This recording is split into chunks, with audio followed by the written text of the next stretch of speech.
ಕಾರ್ಯಕ್ರಮದ ದಾಸೋಹ ಸೇವೆಯನ್ನು ಮಾಡಿದಂಥ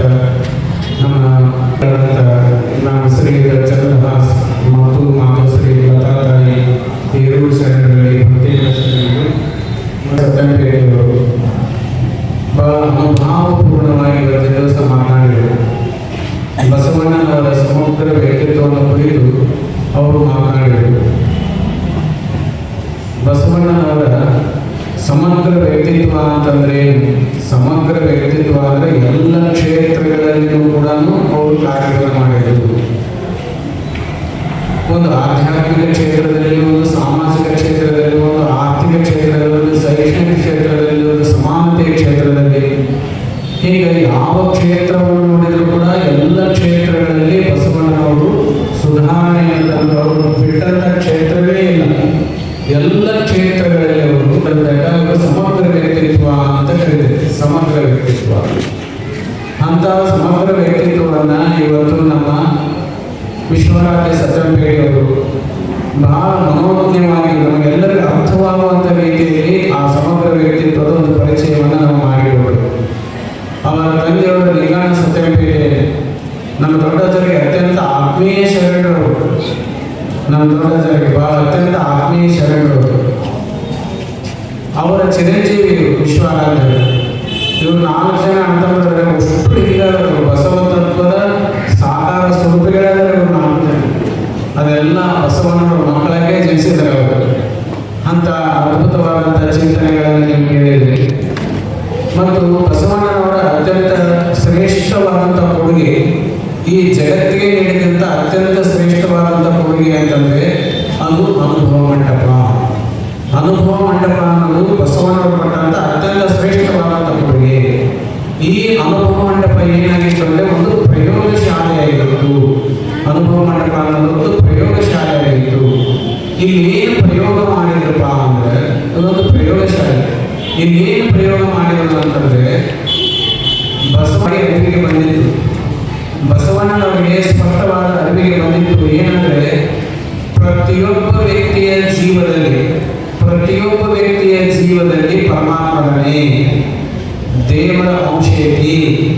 ಪ್ರತಿಯೊಬ್ಬ ವ್ಯಕ್ತಿಯ ಜೀವದಲ್ಲಿ, ಜೀವ ಅಂದ್ರೆ ಪ್ರಾಣ ಪ್ರಕೃತಿಯೊಳಗೆ ನೀನು ಅಡಗಿದ ಭೇದವನ್ನು ಈ ಜಡಜೀವಿಗಳತ್ತ ಬಂದರೆ ಕಾಣ ಅಂತ ದೇವರ ಆಸ್ಮೆಯನ್ನು ಹೇಳ್ತಾರೆ. ದೇವರೆಲ್ಲ ಪ್ರಕೃತಿಯಲ್ಲಿ, ಪ್ರಕೃತಿ ಅಂದರೆ ಶರೀರದಲ್ಲಿ ಪ್ರಾಣ ಐತಿ, ಪ್ರಾಣದಲ್ಲಿ ದೇವರೇ. ಇದನ್ನ ದೇವರ ಆಸ್ಮೆಯನ್ನು ಹೇಳ್ತಾರೆ.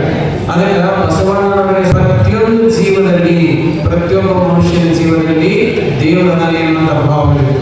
ಅದಕ್ಕೆ ಯತ್ರ ಜೀವ ತತ್ರ ಶಿವ, ಇದೊಂದು ತತ್ವ ಇದೆ.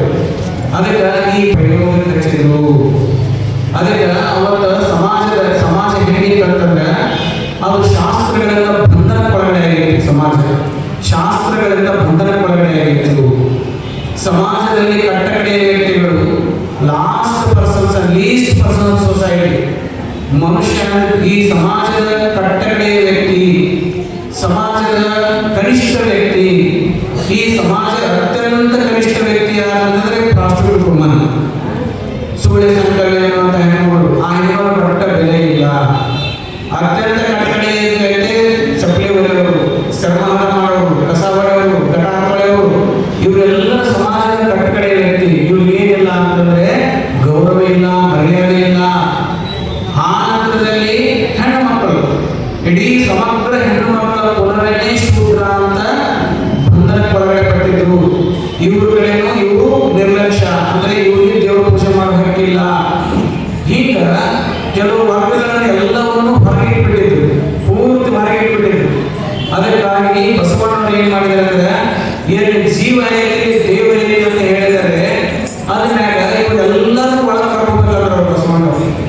ಆದರೆ ಲಾಸ್ಟ್ ಪರ್ಸನ್, ಅತ್ಯಂತ ಕಡೆಯ ಕನಿಷ್ಠ ವ್ಯಕ್ತಿನೂ ಬಾ ಅಂದರು. ಸೂರ್ಯ ಸಂಕಲನದ ತಾಯಿನೂ ಬಾ ಅಂದರು.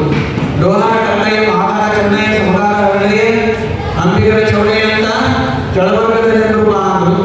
ಮತ್ತು ಹೆಣ್ಮಕ್ಕಳು, ಅದರಲ್ಲಿ ಕನಿಷ್ಠ ಹೆಣ್ಣುಮಕ್ಕಳಂದ್ರೆ ವಿಧವಾಸ್ತ್ರೀ. ಅವ್ರಿಗೆ ಆರತಿ ಮಾಡಬೇಡ್ರಿ, ಮುಖ ತೋರಿಸ್ಬೇಡ್ರಿ, ಅವ್ರ ಮುಖ ನೋಡಿದ ರಕ್ಷಣೆ ಆಗತಿ ಅಂತ ಹೇಳ್ಕೊಂಡು ಅವರು ಶಾಸ್ತ್ರಗಳಿಂದ ಬಂಧನಕ್ಕೆ ಒಳಪಡೆ ಮಾಡಿದ್ದಾರೆ. ಆ ಹೆಣ್ಣುಮಕ್ಕಳು, ವಿಧವಾದ ಹೆಣ್ಣುಮಕ್ಕಳು, ಎಲ್ಲ ಹೆಣ್ಣುಮಕ್ಕಳನ್ನು ಕರೆದು ಎಲ್ಲ ವರ್ಗದಿಂದ ತಗೊಂಡ್ರು. ಬಾಯಿಂದ ತಗೊಂಡ್ರು, ಯಾರ್ಯಾರು ಕಾಯಕ ಮಾಡಿದ್ರು ಎಲ್ಲ ಕಾಯಕದಿಂದ ತಗೊಂಡ್ರು. ಎಷ್ಟು ಜನ ಆದ್ರೆ 770 ಜನ ಆದ್ರು. 770 ಜನ ಆದ್ರು.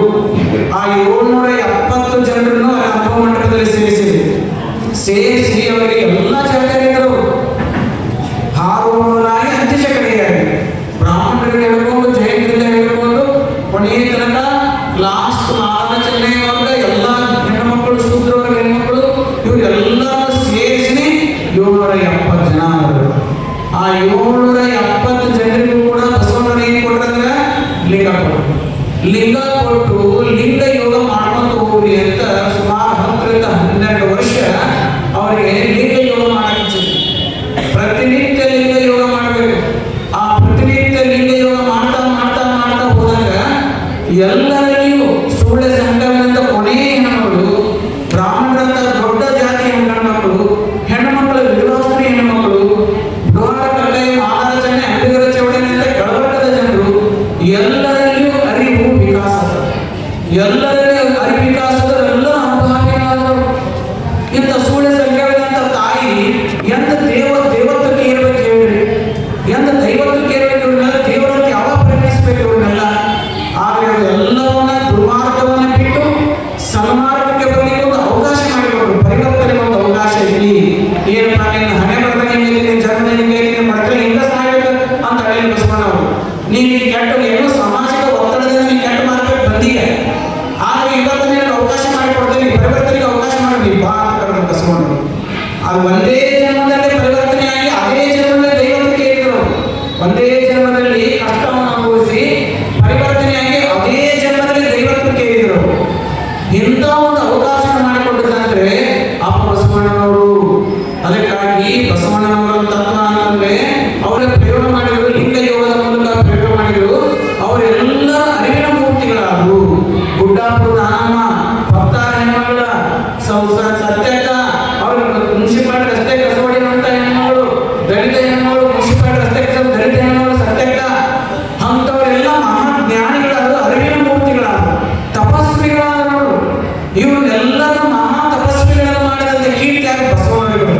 ಅದಕ್ಕಾಗಿ ಎಲ್ಲರಲ್ಲಿ ದೇವರಿದ್ದೀ, ಅದಕ್ಕಾಗಿ ಎಲ್ಲರನ್ನು ಗೌರವಿಸ್ರಿ, ಜಾತಿಯನ್ನು ಗೌರವಿಸಬೇಡಿ, ಮನುಷ್ಯನಾಗ ಗೌರವಿಸ್ರಿ, ಯಾಕಂದ್ರೆ ದೈವತ್ವ ಇತ್ತು ಅವನಿಗೆ.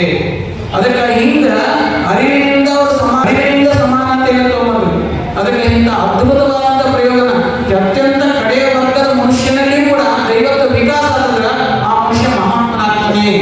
ಅಂತ ಒಂದು ಶಕ್ತಿ ಪ್ರತಿಯೊಬ್ಬ ವ್ಯಕ್ತಿಯಲ್ಲಿ ಐತಿ ಅನ್ನೋದನ್ನ ಬಸವಣ್ಣವರು ಅನುಭವ ಮಂಟಪದ ಮೂಲಕ ಪ್ರಯೋಗ ಮಾಡಿ ತೋರಿಸಿದ್ರು.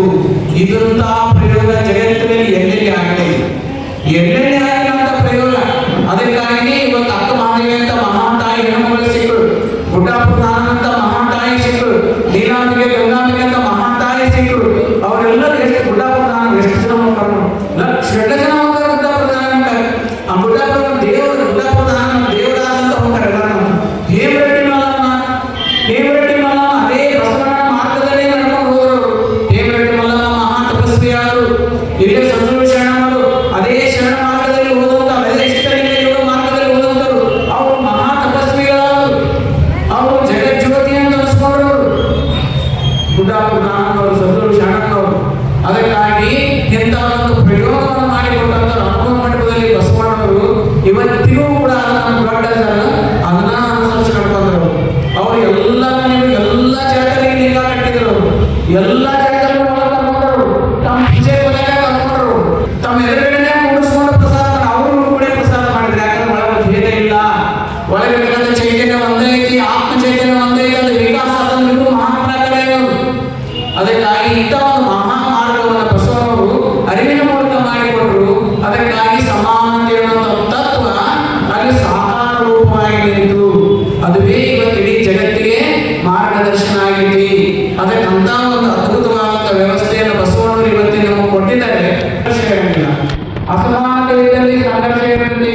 ಮೊದಲು ಅಸಮಾನತೆ ಇದ್ದಲ್ಲಿ ಅಸಮಾಧಾನ ಇರುತ್ತೆ. ಎಲ್ಲಿ ಅಸಮಾನತೆ ಇರುತ್ತೆ ಅಸಮಾಧಾನ ಹುಡ್ಕೊಂತೈತಿ. ಎಲ್ಲಿ ಅಸಮಾಧಾನ ಹುಡ್ಕೊಂಡ್